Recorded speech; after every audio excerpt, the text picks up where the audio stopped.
Welcome back, School Transportation Nation. This is Ryan Gray, Editor-in-Chief of School Transportation News, joined by our special guest today, ladies and gentlemen, the one and only Taylor Hannon. Thank you. Thank you. Great to be here. You can't see her. She's wearing her Taylor Swift shirt today, so I was going to say Taylor Swift was here today, and that would really, get a big buzz across the industry. Yeah, just Taylor Hannon. But alas, not Taylor Swift, but Taylor Hannon is nearly as popular and loved worldwide. So we're happy to have her with us. A little bit later this episode, we're going to be joined by Teresa Fleming, who's the Executive Director of Transportation Services for the School District of Philadelphia. Have a great interview with her. But first, I want to remind all that this episode, as is every episode of the School Transportation Nation, is brought to you by our friends at TransFinder, the leader in school bus routing. And a little bit later, we also have a clean bus tip from Clean Spray Technologies, laboratory-proven onboard automated infection control systems.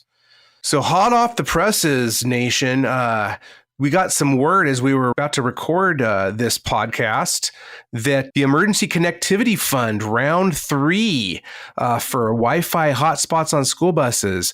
And Taylor, you reported on this for us. Give us some details. Yeah, so round 3, like you said, there's at least $1 billion available. So maybe there's more, but at least $1 billion. That's good news for everyone who's still interested in Wi-Fi hotspots for school buses.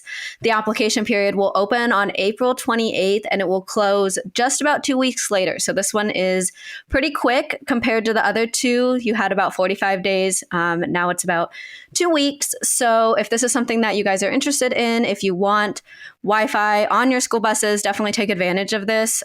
This is likely going to be the last application. So the last time that you're going to be able to absorb these funds, like really soak this up.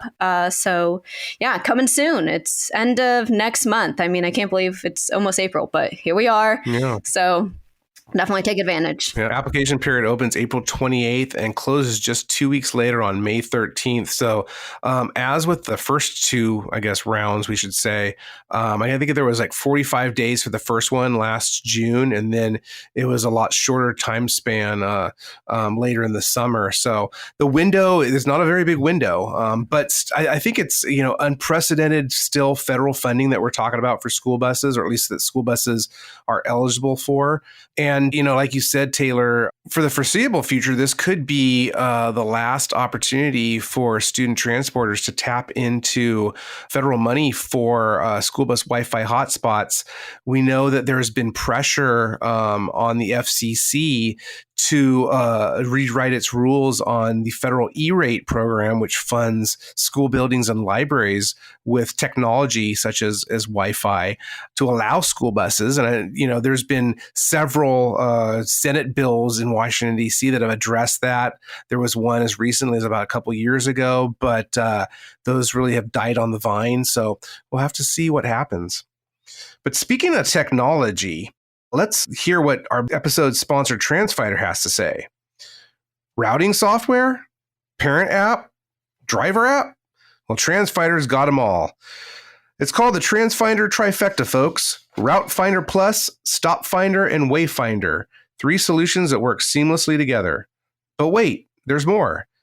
Inventory management solution? Check. Location intelligence? Got that one too. The most accurate maps on the planet? You guessed it. TransFinder's got it. TransFinder is the all-in-one solution provider for our school transportation departments, period. They're the leader in everything to do with school transportation. With more than 3 decades of experience working with 3,000 school districts across North America, TransFinder has seen everything. They built their solutions around what their clients need and want. They got you, and they got this. Email getplus@transfinder.com. That's getplus@transfinder.com, or call 800-373-3609, 800-373-3609 to learn more. All right, Taylor. So before we get into some other news, namely that new EPA Clean School Bus program, I want to remind you all that we're moving forward for conferences this summer, getting back to our normal cadence. STN Expo Indianapolis, June 3rd through the 7th. So we have been updating our website. We're getting as much agenda information up there as we can, as soon as we can finalize things. So check that out. Head over to stnexpo.com/east. And just a few weeks later, July 15th through the 20th, STN Expo Reno returns to its normal time of the year. It'll be nice to see everybody when it's nice and warm and toasty outside in Reno. We had some chilly weather we weren't used to when we had to have it back in December of 2021. But then again, you can go to stnexpo.com/west and get the latest information on that conference again, July 15th to 20th. So, Taylor, looking forward to getting back to conferences and mingling with everybody and learning. So it's always a fun time. Yeah, really happy it's in the summer too, Ryan. I mean, I think I packed my puffy jacket, all my beanies. It took up too much room in my suitcase. Yeah, that's right. we only have so much budget, Taylor, to bring all your suitcases on the plane. So we need to make sure it's warm weather. We can, condense everything. So speaking of the news, I mentioned it just a second ago. EPA Clean School Bus Program. We're coming up on just weeks away from details coming out in April on the rebate funds as a part of that program. Taylor, last week you joined an EPA webinar. What did you learn? Yeah, so kind of like the FCC, it's expected to open at the end of April. So big applications coming out for you guys who are interested in this. So it's expected to open in late April, and this is for zero emission or low emission school buses. So both are going to open. You'll be able to apply, and it's going to essentially be bus replacement and infrastructure costs. So that's kind of what this funding is going to take care of there. There was talks about a grant program too in the future. Still waiting on details for that as well. But essentially within the next couple of weeks, they're going to post some guidance on what will be available, how the rebate program is going to work. And so that will be at the EPA website. And then they're also going to have a prioritized list of school districts that, kind of fit under those priorities that the EPA is looking at. So disadvantaged areas and whatnot, right? Yeah, essentially. So they'll have a list of school districts that kind of fall under that, but that's not to deter anyone who's not on the list. They welcome everyone to apply. So more to come. I think there's another webinar coming up, so definitely stay up to date. There's a mail serve that you can sign up for and kind of get emails on them. Yeah, so you can head over to stnonline.com and read the article that Taylor wrote up last week and gives you some more details. And certainly we'll be keeping our eyes peeled for the moment that thing drops. We'll definitely communicate it to you all out there in School Transportation Nationland. But yeah, you're right. Some of the folks I've talked to, Taylor, have mentioned to me that, previously we reported that there was this rebate program that was going to be launching this spring, and then there was going to be potentially a grant competition later in the fall. Sounds like the latter there might not happen. So still a lot of moving targets. And I think the EPA, from what I've heard, is still trying to figure out some things. Have talked to some folks that are a little disappointed that more information hasn't come out to help school districts with infrastructure, at least from the federal level. That's where I think the OEMs folks really come in. The OEMs all really have consulting arms now where it's helping folks with electrification. And that, what we found is that infrastructure is just the key element. When we first started going down the electric road several years ago, it was always focused on the buses and V2G and, mobile power plants. And I think that when the rubber is really hitting the road, districts have learned very quickly that, such collaboration, such close-knit collaboration with their utilities and with charging infrastructure providers and their dealers and OEMs, and their building planning folks at their districts, all those entities need to come together to really figure this out. So a host of resources that have been developed. The World Resources Institute is out there. They're really leading the charge on a lot of these resources. CalSTART. I understand the U.S. Department of Energy. They're, even though they don't have the funding mechanism, because early on there was basically two bills that we were looking at. One was going to be funded through the EPA. One was going to be funded through DOE, Department of Energy. EPA won out in Congress, but Department of Energy is still taking a very active role in providing a lot of technical assistance to EPA, because obviously the Department of Energy folks, they have a lot of the engineers that can make these things happen or have that know-how. So they're heavily involved. Stay tuned, folks. Mentioned STN Expos coming up, especially Reno. We have our Green Bus Summit tied to that one as well. So we're going to be sharing a lot of information. So stay tuned, register today, and come out to Reno to learn more about electrification. Before we head to our guest interview with Teresa Fleming of the School District of Philadelphia, here's this week's Clean Bus tip from Clean Spray Technologies, laboratory-proven onboard automated infection control systems. At Clean Spray Technologies, our mission is to use science and technology to provide efficient and effective automated methods for mitigating human exposure to harmful pathogens by cleaning the air we breathe and the surfaces we touch. Using our laboratory research and scientific data, Clean Spray scientists ensure only the highest quality disinfectant products. Our laboratory-tested botanical disinfectants and proprietary delivery systems are designed for use in school buses, shuttle buses, and other transit vehicles. The Clean Transit automated infection control system works on an automatic cycle. With customized installation, Clean Transit eliminates human error and ensures thorough coverage throughout the vehicle. With Clean Transit, you can give your riders, drivers, and parents the peace of mind they've always wanted. Learn more at cleansprayusa.com. All right, coming up next, Teresa Fleming, Executive Director of Transportation Services for the School District of Philadelphia. We are now joined by Teresa Fleming, Director of Transportation for the School District of Philadelphia. Teresa, thanks for joining us today. You're welcome, Ryan. Thank you so much for having me. So I believe that we, STN, when I say we, because I don't think I had the pleasure of actually meeting you at our TSD conference last year, but you were there, and that's how Tony Corpin, our president and publisher, got to know you. So yes. I'm glad. And then we're going to have you out at STN Expo Reno this summer. So yes, I'm super excited about that. And you've never been, right? Or have you? No, it will be my first. Okay. Well, we're going to be happy to have you. And so one of the things you're going to be talking about here as we are concluding Women's Month, so we're celebrating our wonderful women in transportation. You're going to be partaking in a session in Reno talking about women in transportation and diversity.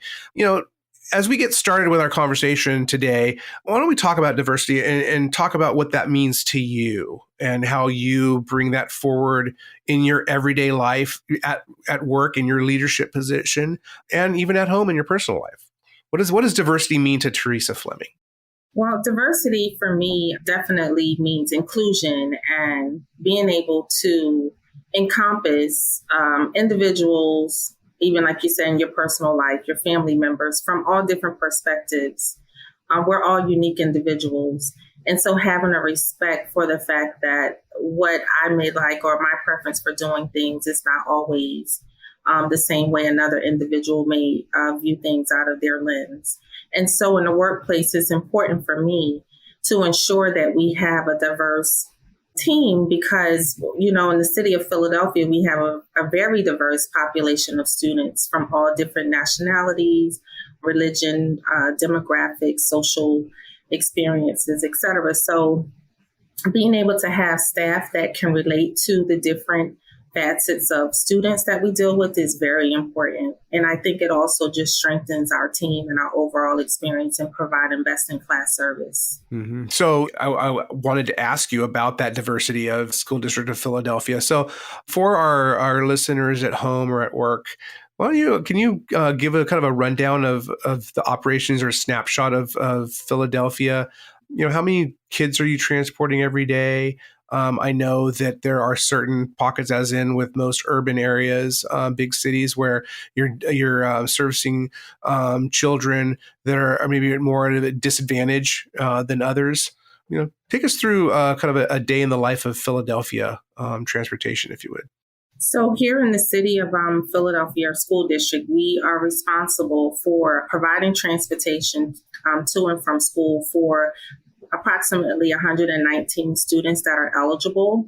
We're currently transporting about 99,000 as of the last date that we, validate our numbers. We provide a wide range of services. So we have approximately 55,000 students that utilize our public transit system. We have roughly 32,000 students that rely on bus, van, or cab/sedan service every day. We transport a large population of students with special needs. And we also provide services for early intervention students that attend pre-K programs. Okay, and part of the big push, and we're going to talk about this in a little bit, the big push to electrification, and you guys are undertaking that in the midst of starting to roll that out this spring. And again, we'll get into a little bit more with that. But one of the big charges, literally, with electric buses is that they serve some of the more underserved areas, correct? That is correct. So we have 3 garages that are managed by the School District of Philadelphia, and we also have approximately 17 contractors that provide either yellow bus or the van and cab service. So the electric buses, of course, are buses that's in the School District of Philadelphia's own fleet. And we have 3 bus depots that are strategically located throughout the city. And with that being said, those 3 garages service students in all neighborhoods of Philadelphia. We have our Passion Garage, which is located in the southwest Philadelphia area, so it encompasses students in that section of the city. We have our centrally located garage, which is known as Broad Street. So that's servicing students that live in the North Philadelphia area. So they're able to span a little bit from where the South Philly area, West Philadelphia, as well as North Philadelphia, into the area that our Shallcross Garage, which is located in the far Northeast, will encompass students that live in the Northeast area, down into some of Frankfurt and Kensington, which I'm sure a lot of people are familiar with. The Kensington area of Philadelphia being one of the heavily drug-populated opioid neighborhoods in the U.S. Mm-hmm. Yeah, a horrible plague, really, if upon our society right now. And speaking of which, when you're operating school buses through some of those crime areas, those heavy crime areas, obviously, we always talk about school buses being the safest manner that you can get kids to and from school, but that certainly complicates a lot of things. So how does your team help mitigate some of those things? I mean, things can happen, as we know, in transportation, wherever you are. But what do you guys do in terms of training, even collaborating throughout the district or throughout the city to try and keep your school buses and the students and the staff as safe as possible? So I do know maybe about 3 years ago, this was prior to the pandemic, that the district had an initiative for an active shooter training. And we actually have some additional training that is coming up in the very near future. So we do have our drivers participate in that training. We offer other professional development trainings that may be dealing with irate parents. We've experienced different things this year where, we've had civilians board our bus that may be family members of students and, sometimes make verbal gestures that are not safe. But our Office of School Safety is very supportive. And they definitely will come to support our drivers anytime there's a situation that may arise where we need additional assistance. And they're very strategic in partnering with our Philadelphia Police Department. Because of their relationship, we're able to get that additional support fairly quickly. Mm-hmm. Okay, good deal. So I want to get back to you personally. So now you have been the director in Philadelphia for, I believe, about 6 years now? I started in transportation services here in 2016 as a data analyst. And within a year, I was promoted to the director of vendor management, where I was responsible for oversight of all of our contractor providers. And just as of January of this year, I was promoted to the executive director of transportation services, where I now have responsibility for our entire operation. Okay. So director of vendor services, we're all dealing with some supply chain issues. I would imagine that experience has come in very handy. Yes. I mean, I think my experience with working with the vendor management area just provided me to have a well-rounded background in dealing with the bus transportation as well as alternative transportation.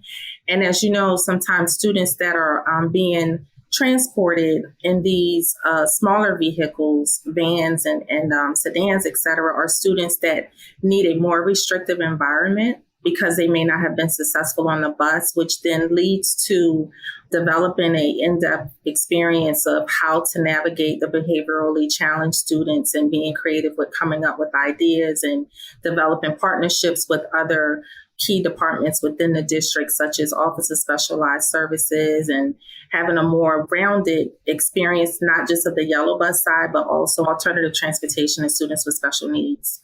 Okay. So how did you come over to the School District of Philadelphia and get into transportation? Because unlike some of your peers nationwide, a lot of folks got started driving a bus when they were in college or came about it a little bit earlier in their career. But you were actually more over on the private sector, I believe. So how did that transition happen? How did you come over to transportation in the School District of Philadelphia? So I was a business data analyst for a company that went through a reorganization. And at the time, my position was kind of phased out, which opened up the opportunity for me to apply for this position at the district. And I had just finished grad school as well. So the position for data analyst presented itself. I applied for several opportunities in the district because I had decided I wanted to now work in this sector versus working in the private sector, which I'm really glad I made that choice, because the work that we carry out every day has a true bottom line, and that's the future and success of students. So that's very near and dear to me, and why I think I've been so committed and full focused on staying here as long as possible, because I enjoy the fact that the work I do every day is definitely helping many children have access to an education.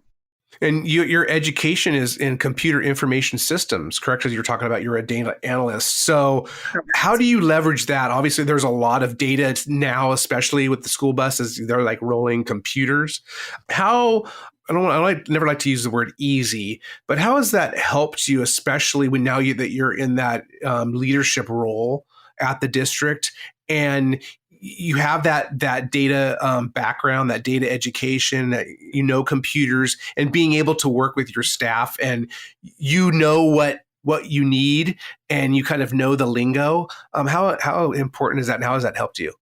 Well, I always tell everyone, starting as a data analyst in this department definitely allowed me to develop a strong foundation and footing in understanding all of the key data points, which of course impact our operations. So how many students we're transporting, what type of students, whether they're special needs. We service students in the charter sector as well as the non-public sector.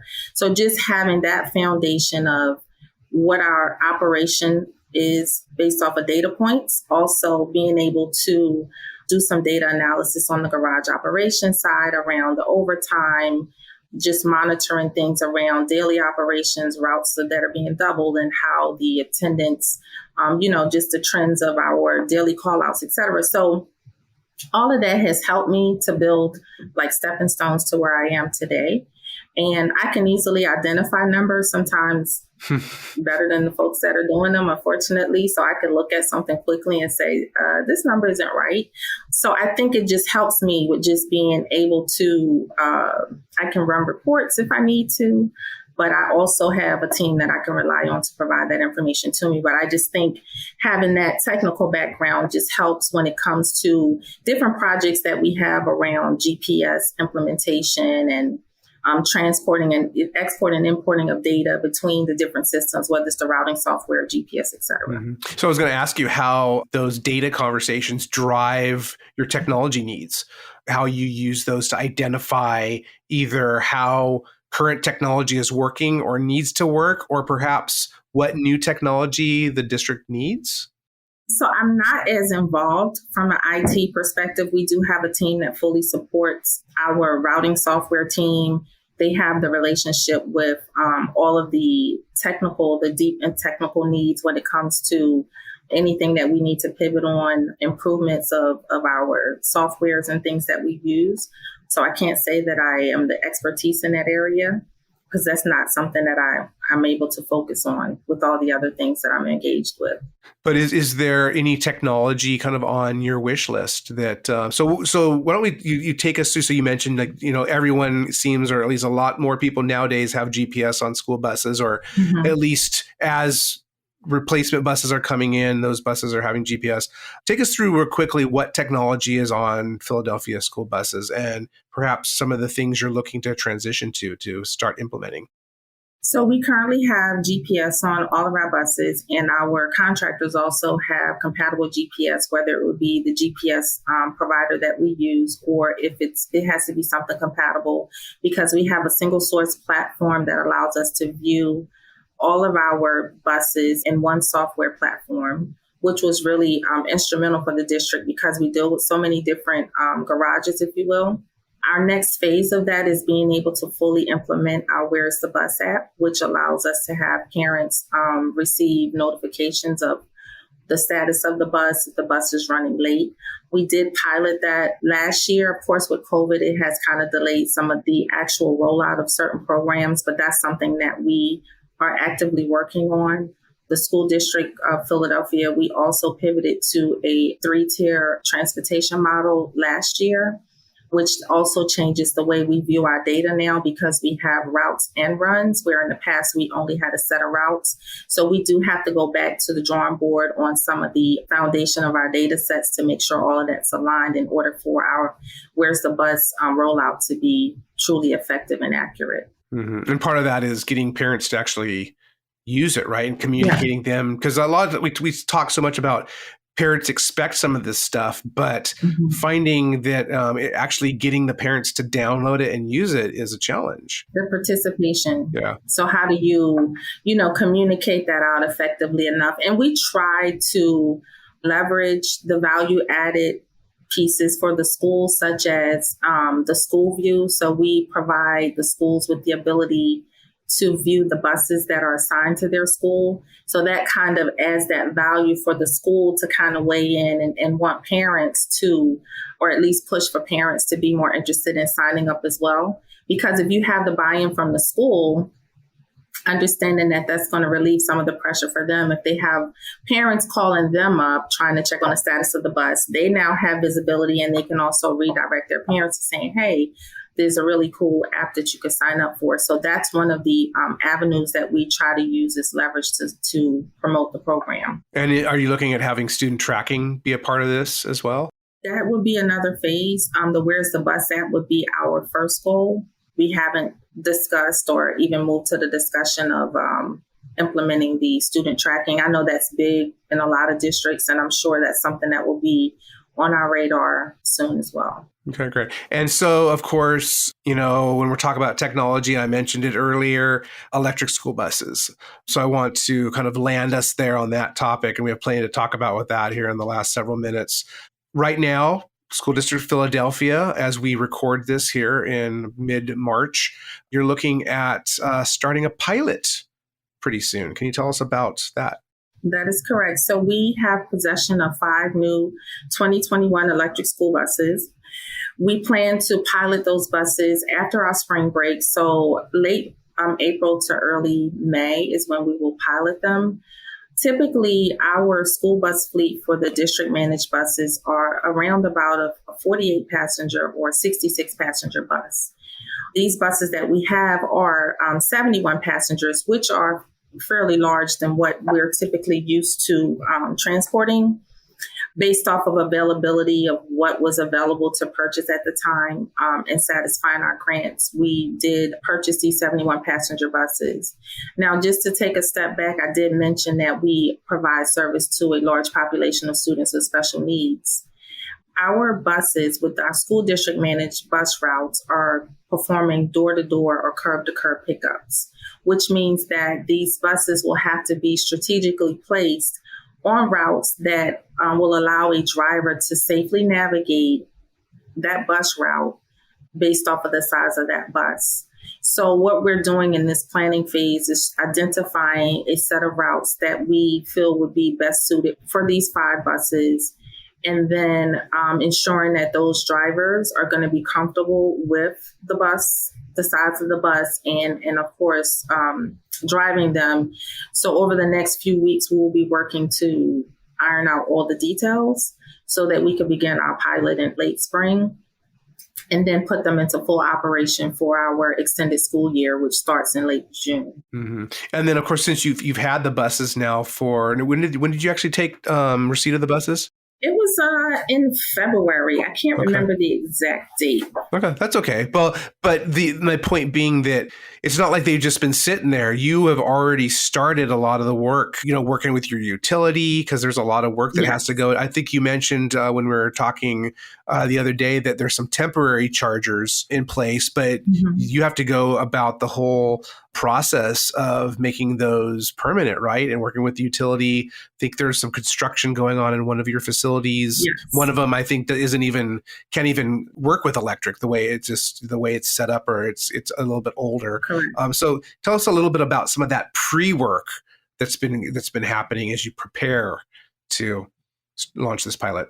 So our garage operations team has been working closely with our capital team of operations as well as the engineers to ensure our electrical systems could, be able to support the use of the charging station. So right now, the 5 buses that we have are located at our centrally located Broad Street Garage, which is an indoor garage facility. We do have the 5 charging stations there. Originally, there were 2 temporary stations put in place. Because of with supply chain management, we were awaiting some additional things that needed to come in. But it was determined that what we have in place is efficient and adequate in order for us to be able to operate those vehicles. The other things that we're working on is we did receive additional grant awards and additional capital funds to purchase 9 more buses. So we were recently awarded 2 grants that would allow us to use towards the purchase of 6. So it was 3 buses per grant. And late last week found out that we received another award. So this is also for 3. So we're going to have 9 more buses that's going to be brought into our fleet over the next few months. I wouldn't anticipate receiving those until sometime after the start of our FY23 school year. Yeah. But that's the capital team has been doing some work at our Passyunk location just to set up so that we can establish the charging stations there. So there's a lot of groundwork being done to make sure that the buses have the ability to be charged. And in the midst of all of that work on the garage operations side, it's just a matter of installing the GPS hardware, installing the camera monitoring systems, having the buses trooper inspected by our state police. And everything is plated and ready to go, but just making sure those other added value pieces of equipment are in place. Mm-hmm. So within the next, say, 6 months or so, give or take, again, depending on supply chain issues, because I know sometimes getting school bus deliveries, that's, taking a while, yes. But you should have about 15 then in your fleet? Yeah. I don't want to say 6 months because what I'm not sure of is we have our specifications that are being fine-tuned. Mm-hmm. We have a large number of bus routes that service students that require a wheelchair lift. And so these 5 cannot accommodate wheelchair students. And we want to make sure the next set that we bring in will have the lift. So with that being said, the additional requirements may take longer. I'm not really sure because we're in such the primary stages of providing those specs and trying to determine which provider can meet the needs that we have. Okay. And this is pretty cool that I learned from you and your team over the last couple of weeks.